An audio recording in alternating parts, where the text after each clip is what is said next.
বিসমিল্লাহির রহমানির রহিম। সমস্ত তারিফ প্রশংসা সে আল্লাহ পাকের জন্য, যে আল্লাহ পাক বড় ইহসান করে মেহেরবানি করে আমাদের স্বামী স্ত্রী দুইজনই হজ করার তৌফিক দান করাইছেন। এজন্য আল্লাহর কাছে শুকরিয়া। আমি মোহাম্মদ ইমাম হোসেন, পিতা দৌলতজামান শেখ, জন্ম রেহাইশুয়ে নাটোর কাজীপুর সিরাজগঞ্জ।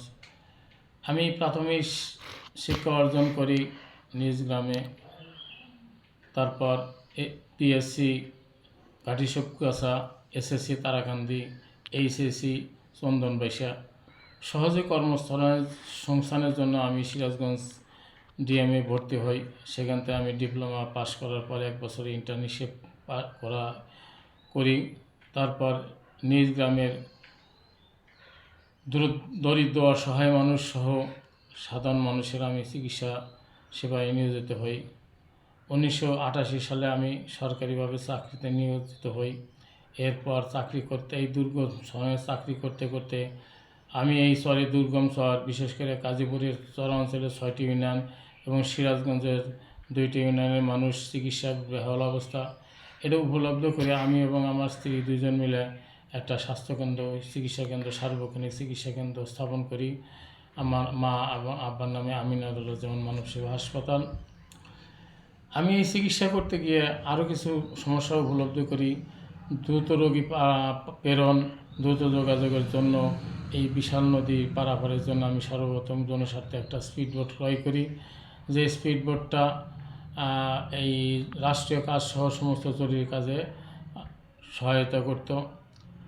আমার এই দুর্গম চরে স্পিডবোটের 70তর বর্ষতে আমার স্পিডবোটটা অ্যাসিড দেওয়া ঝলসা দেয়। তাছাড়া তারপর আমি থেমে নাই। আমি ইনশাল্লাহ আবার এই বছরই আবার স্পিডবোট কিনব। আমি কর্ম থেকে অবসর পেয়েছি চলতি বছরে। আমার এই সামাজিক আরও কাজ হলো, আরও উপলব্ধি করি শহর অঞ্চলে গাছগাছরা কম, তাই এখানে আমি প্রায় 4000 গাছ এবং কাজীপুরে প্রায় 4000 গাছ আমি রোপণ করি, যাহা অক্সিজেন বা ছায়া এবং স্থানীয়ভাবে পুষ্টিহীনতার থেকে মানুষকে রক্ষা করবে।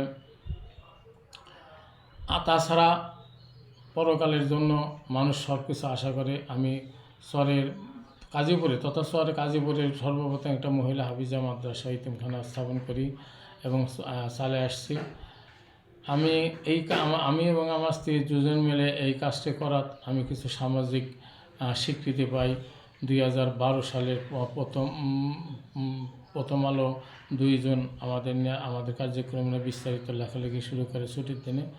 তারপরে Bangladesh television, ABC radio, channel I, Maasranga television আমাদের সাক্ষাৎকার নেয় কাজের স্বীকৃতি স্বরূপ। 2012 সালে আমরা সাধক কিংবদন্তি ক্রেস্ট পাই, বাংলাদেশের প্রথম পুরুষ।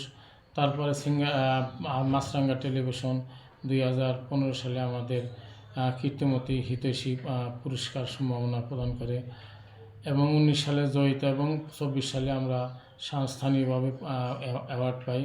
পুরস্কারের টাকা দিয়ে আমরা স্পিডবোট ক্রয় করেছিলাম। বর্তমানে আমি চাকরির থেকে অবসরপ্রাপ্ত। আমি এখন অনেক সময় পাচ্ছি। আমার ইচ্ছা এই সময় আমি এই শহরের মানুষের জন্য উন্নত মানের চিকিৎসা সম্পূর্ণভাবে অর্থাৎ স্বল্প খরচে আমরা চিকিৎসার ব্যবস্থাকে চালু করব এবং উন্নত করব। তাছাড়া মাদ্রাসা এবং সামাজিক কাজে এবং যারা নদী পারাপার হইতে না পারে তাদের জন্য আমাদের একটা হোটেল আছে, নাম হল হোটেল আরশিনগর, সেটাও আমরা উন্নত করব।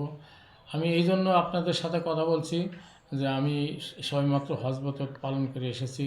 এই সময় আপনাদের জন্য আমার দোয়া থাকবো, আর আপনারা আমার জন্য দোয়া করবেন যে আমার বাকি জীবনটা যেন আমি মানুষের কল্যাণে, দেশ সমাজের কল্যাণে যেন আমার জীবনটা শেষ করতে পারি। এই আশা করি আমার কথা শেষ হয়। আসসালামু আলাইকুম।